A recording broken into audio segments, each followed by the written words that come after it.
Hey, I'm your host, Dr. Yami. I'm a board certified pediatrician, certified health and wellness coach, author, and speaker.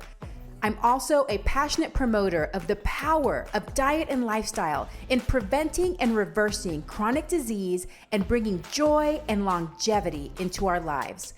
This podcast is focused on plant-based nutrition, habit formation, motivation, and mindset so that you can have the tools to live the best life possible. Are you ready to get started? Let's do this.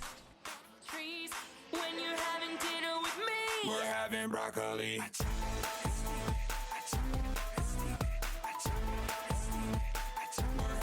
Hello, veggie lovers. Dr. Yami here, and I am so excited to be talking to you about snacks today. All about snacks.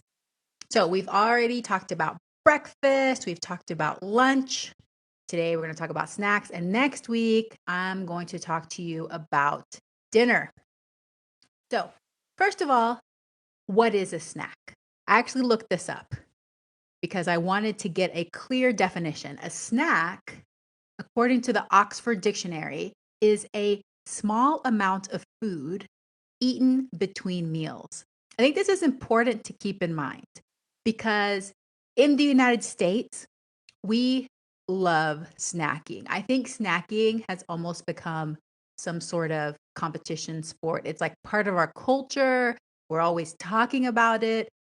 Ads on TV, the billboards, everything is talking about snacks and how we should eat more snacks. But this wasn't always the case. In fact, the usage of the word snack didn't start picking up until the 1950s, and it really started skyrocketing in the 2000s. So it's really been in the past 20 years that we have gotten really obsessed with snacking.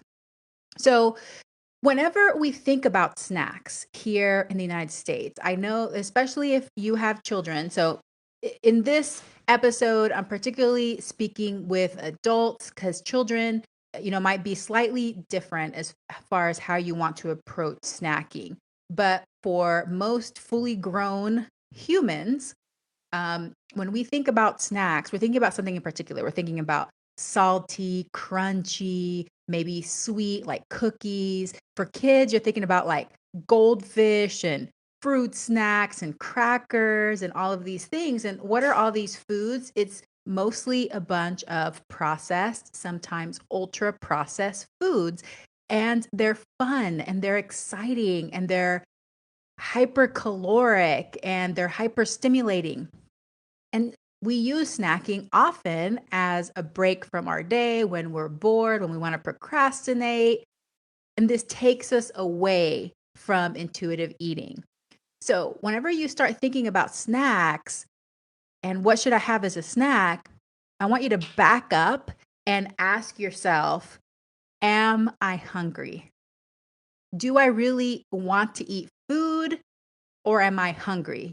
Because it can be different. I feel often when we're snacking, we may not be hungry. We may just be bored or anxious or tired or whatever. So you need to figure out whether it's right for you, whether you should be snacking. And in a little bit, I'm going to talk about particular circumstances that snacking might be more appropriate or convenient. But for the most part, we didn't always used to snack. Probably in the 1950s or before, it was more of the 3 meals per day thing. And studies show this. We used to eat 3 meals per day. And now more recently, we're getting closer to 6 or 7 eating opportunities or times that we eat per day. So we're definitely eating more frequently. And this can have consequences for our metabolism, our blood sugar, the amount of energy and attention that we have in our brain because we're spending the whole day digesting. It might affect your digestion, affect reflux, IBS, those kinds of things. So you need to figure out for yourself whether snacking is appropriate for you and whether it aligns with how you want to feel with your health and your well-being. For children that are smaller and eat smaller amounts and are growing, it may be more appropriate to have snacks in a scheduled way. So I talk about in my book having 3 meals plus snacks as needed, but it's good to have those kind of structured. If you know that you have a child that still does the snacks, then you have a certain time that you're going to offer those snacks, and then they decide if and how much they're going to eat of those snacks. But what often happens is your child's asking for snacks. So I want that, or I want that granola bar, whatever. You feel like you're getting kind of quote snacky, which what does that mean? I don't think that means that you're hungry. It means you want to eat. So just some of those things to think about. And just remember that we're exposed to plenty of advertising. We're exposed to all of these messages and triggers all throughout the day to eat more, to eat more frequently. So it does seem like it's normal and it's natural to eat continuously throughout the day, but it may not be the best for you. So really, I want you to take it upon yourself to tune into your body and see what's right for you. I know that for me, I like eating 3 meals, sometimes a snack in between lunch and dinner, depending on what time dinner is gonna be served. But my body runs best, my brain works best, my digestion feels best when I do 3 meals per day in general. So, what are some of the categories or some of the circumstances where we may actually benefit from snacking? Traveling might be one of those, especially if you're on a long trip and your time zone's different and you're not quite hungry for a big meal. You want something small. You are hungry, but you want something small.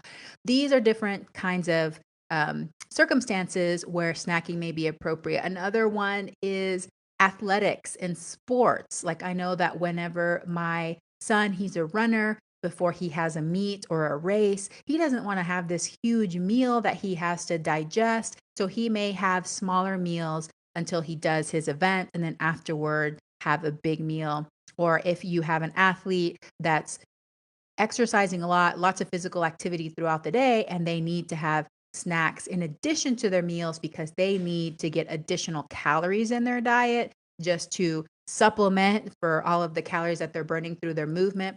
They're also going to get naturally hungry more often. So they're still going to be able to follow their intuition, but they may need to eat more frequently in order to make sure that they're getting sufficient intake in. Whenever you're sick, you may not have a huge appetite. Definitely still continue to pay attention to your body, but you may only feel like a small meal. And remember, that's what a snack is. It is a small amount of food. It doesn't say snack is goldfish crackers, just a small amount of food. So we're going to get into what those foods can be in a second. And then the final thing is certain jobs where you know that you can't sit down for a larger meal just because of time or because of the way that your job is structured. You may only just be more of a small meal or small bits of food. And yeah, I think that's it. Those are the different reasons why snacking may be. Oh, the other thing I was going to say too, I just remembered is whenever you're trying to pace yourself for an event or some kind of special thing, like, I tend to eat around the same time every day. I have my breakfast around 7:30, I have my lunch around 1, and dinner usually around 6:15, earlier if we get hungrier earlier, but that's generally when I eat. But say that you're going to go to an event and it doesn't start till 7:30 and you don't wanna be, like, ravenous and low glucose by the time you get there, then you may want to have a snack beforehand and you can pace yourself. So those kinds of special events, changes in schedule that are beyond the traveling thing, those might be times when a snack might be appropriate. So, what are some things that we can snack on in the plant based food world? Well, the good news is a snack can be anything. It doesn't have to be a particular food, it doesn't have to be a processed food. It can be any food because remember, the only thing a snack is defined as is a small amount of food between meals. So, my number one snack recommendation would be leftovers. This is going to be the category for like everything I talk about because you're going to have food left over in the fridge, whether it's from dinner or from breakfast or from some other meal, leftovers. Just get a small amount and have that as your snack. And it's delicious. So any food works as a snack. Another very natural choice that's so easy and portable is going to be fresh fruit. I think people already kind of know this one. You can take an apple with you, you can take a banana, oranges. Those are really great because they already have a nice biodegradable, eco-friendly package that it comes in with the skin. Just got to be careful not to smash your banana, but they're great. They give you that quick energy that you need to tide you over until your next meal. So that is a very obvious choice. The other thing with fruits and veggies, which is the next category, is that they're naturally high in water content. There are some that are as high as like 90% water. And because of that, it's also hydrating. So you're kind of getting both. You're getting some energy, but you're also getting water. Veggies are a great option because they're crunchy. And if you're wanting that kind of crunchiness, they can satisfy that desire. So raw carrot sticks, celery, broccoli, cauliflower, raw, or even cooked veggies, of course, because remember, it can be anything. But whenever you do the raw veggies, it has more of a crunch. Have them with a dip, like a hummus dip or a black bean dip. Guacamole is great, and they're very filling and very yummy. On Veggie Fit Kids, I have a recipe for an oil-free hummus where I use sunflower seeds instead of tahini. It's delicious, so check that out. If you have never made your own hummus and you want to try, and you can have that with your fresh veggies. Beans. You guys know I'm a bean pusher, so I'm never going to quit on that one. Beans can be eaten as a snack, and I'm sure you may have had this before. It may not come to your mind right away, but we already talked about hummus. That's great. But you can roast beans too. So, my favorite is going to be roasted chickpeas. So easy. So, you get cooked chickpeas, you rinse them, you put the seasoning you want to use. Taco seasoning is very easy, but you can even do like some kind of maple ginger, Asian twist. You can do a sriracha. It's a little spicy, and then you roast them. I like to use my air fryer because it gets things really nice and crispy. And then you can eat those as a snack. You could put it in an airtight container. You can travel with that. And I also have a recipe for roasted chickpeas in my taco night that's on veggiefitkids.com and on Veggie Doctor TV on YouTube. So check that out. Potatoes make great snacks. So hang with me on this one. But even if you just take a baked potato, like a baked white potato or baked sweet potato, that can be eaten plain as a snack. Maybe do a little salt and pepper, do a little mustard to dip it in, but it's also very portable because it's already has the skin on it, and you can just throw it in your lunch bag or wherever and take it with you. But of course, you can do some baked or air fried potato fries, things like that. It's very easy to do those things and have it with little dipping sauce. Kids love it as well. Grains, I think, is the most popular category for snack foods, but most of the time, like I said, they're going to be either very processed or ultra processed. So you want to be careful of over consuming some of those, like the crackers and the cookies and all of those kinds of things. But one that you may not think about often is air popped popcorn. So that is a grain that's delicious. It's low in calories. It's fun to crunch them. You can put different seasonings on them, nutritional yeast, and it's a really fun snack that you can have at home, with your kids too, or when you're watching a movie together. Air popped popcorn is a great choice. A little tip if you've never tried it before, we actually have an air popper, which I love. It works really well. But if you don't have one, you can get a paper bag and put your popcorn kernels in there, roll it up a little bit, to seal the end, and then put it in your microwave. You can actually air pop popcorn in your microwave. You have to be very careful and you have to watch it. You have a really old microwave that doesn't cook evenly, be careful, but it will work. So that's really cool. Okay, snack bars is the other category that you have to be very cautious about because these are ubiquitous. There's snack bars everywhere and they're delicious, but I also see in my patients and in myself, and other adults that they kind of become a little bit addictive. They have usually sugar, added things like that, and they can be extremely delicious. And then we just kind of get very attached to them. So be careful with that.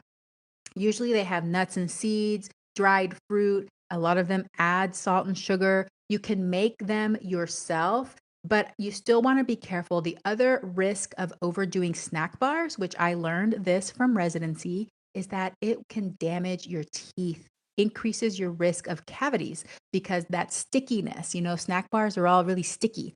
It sticks inside the grooves of your teeth and it gives you cavities, which I discovered the hard way at the end of my residency after living on snack bars, my 30-hour shifts.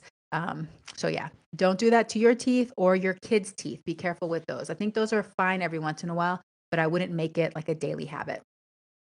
Nuts and seeds, I would stick with doing the unroasted, raw, without added sugars and salts. But this is a great option. You can even pair nuts and seeds with a fruit or a veggie. You can have a little bit of fat to tide you over. It lasts a little bit longer.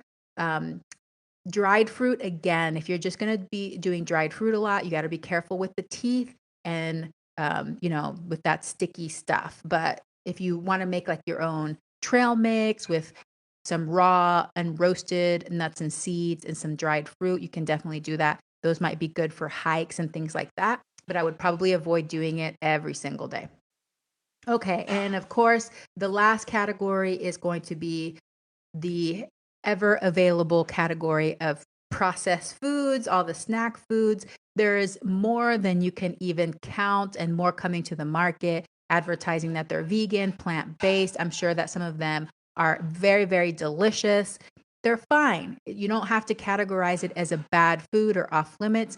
You probably just don't want to depend on these foods. Stick with your fruits and your veggies, your leftovers from all the health promoting foods that you have made, and the fun, exciting snacks. Keep them for every once in a while. Okay. So those are my snack recommendations. Debbie Garcia says she loves roasted chickpeas. Me too. And I love how easy they are to make and how many different flavors you can make them. And they're very filling. I love them for travel. They work great with some water, really fills you up and tides you over. When I put the blog post for this one, I will have some links to plant-based snack ideas that you can check out from Forks Over Knives and Snack Nation. But like I said, it doesn't have to be complicated. Keep it simple. Pay attention to your hunger. And for your child, you have small children, stick with a flexible structure of your meals and snacks. And when you offer, and try to stick with whole foods as much as possible, not overemphasizing the processed foods. So thank you so much for listening and watching, and I hope this was helpful. Have a very plantastic day. I hope that you enjoyed today's episode. Thank you for tuning in, and I look forward to having you back again next week. A very special thank you to the band Rocket Surgeons for permission to use the Broccoli song. To find out more about the Rocket Surgeons, please visit their website at rocketsurgeonsband.com or Facebook at Rocket Surgeons Music. Please subscribe so that you never miss an episode. Also, all of my social media links can be found in the podcast description. Send me a message and let me know what you think of today's podcast. Sharing is caring. Please share, rate, and review my podcast, and drop me a line if you have ideas for future episodes. Thank you once again, and have a plantastic day. We're having broccoli.